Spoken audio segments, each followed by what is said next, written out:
Is there any possible way that in this situation that we have, we can find a way forward? Could we match some kind of performance project to the COVID roadmap? And in the best case scenario, could we pull it off?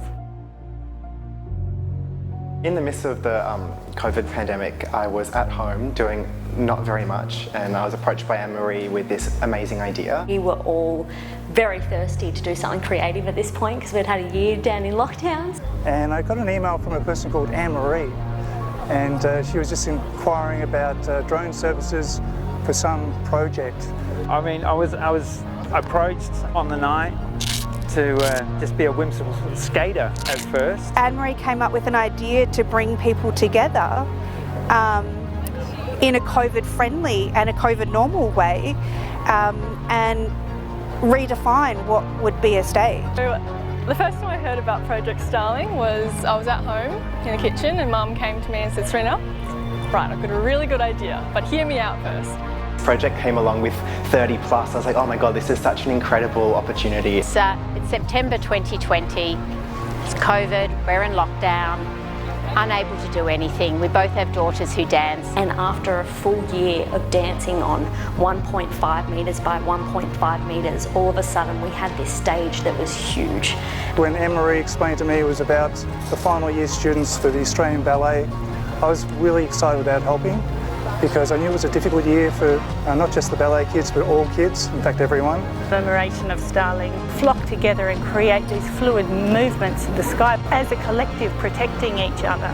Thought of that in parallel with COVID. And the vision is to put a performance on outdoors at Princess Pier in Port Melbourne in November. Create a piece that tries to capture those movements that we see in the sky. Bring it down to the land, but then look at it from the sky, for me was very exciting.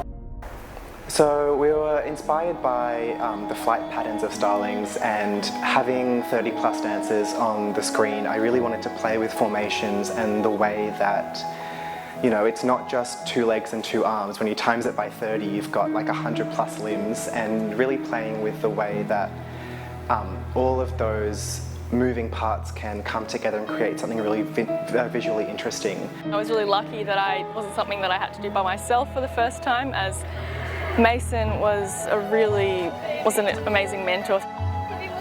The volunteers that came on board this project have been amazing, and we reached out to so many people, and everyone we reached out to would say, how can we help, what can we do? So given the fact that there were lots of restrictions with numbers of people getting together, we use a lot of the time to practice, to understand the sort of shots that Anne-Marie wanted for the whole project. The diligence of the students was really incredible, and then we had separate groups again for the TAB dancers to get down to the pier. So logistically there was a little bit happening because of COVID. Being in lockdown, I hadn't seen 30 people full stop, let alone 30 dancers coming together, dancing choreography. Everyone started running it, and it was like a puzzle that came together. It worked. The first time I ever walked up to Princess Pier, I was overwhelmed and so inspired and so excited for this project. You know, when you fly to the end of this pier, it's up to almost 800 metres away or thereabouts. Skating around the dancers during the piece. I was happy to just get along for the ride. What I didn't realise that ride would also involve me doing camera work.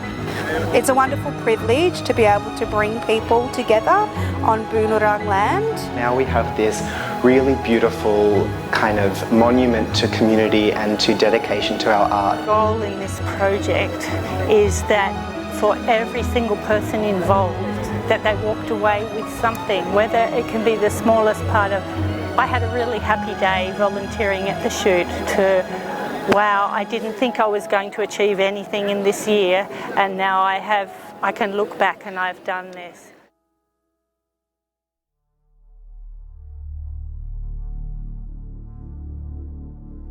The project is called Project Starling, and it's a film collaboration and something we thought would be really, really cool, seeing as none of us have been able to be on stage this year.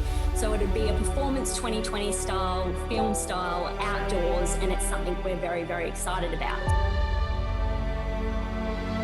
Well, welcome to your first rehearsal. This is really exciting. Hey everyone! Welcome to the second week of learning the choreography. It's a parallel, but then as soon as you take off for your C-sewn, you're going to go into turn out. A half C-sewn facing the back to landing at your PA. Step to the back diagonal, and then onward develop your left leg to be fourth posit.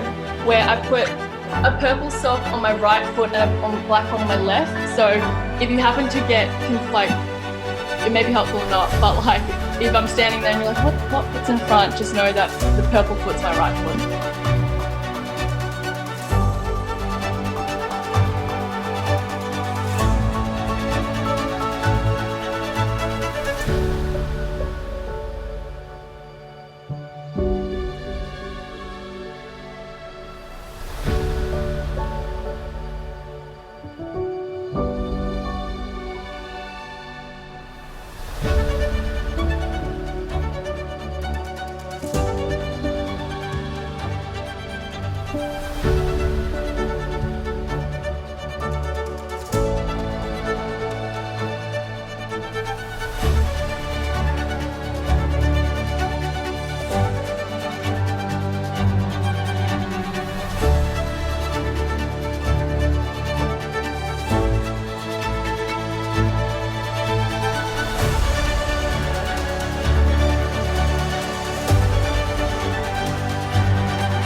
Okay, level 8 mums, what does it mean for you being able to see your kids dancing in this Project Starling?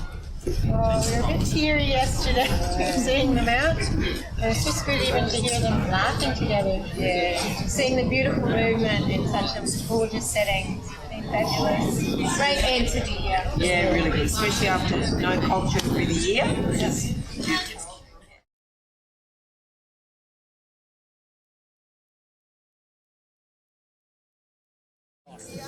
So, Dawn, can you tell us a little bit about what you're expecting to see tonight?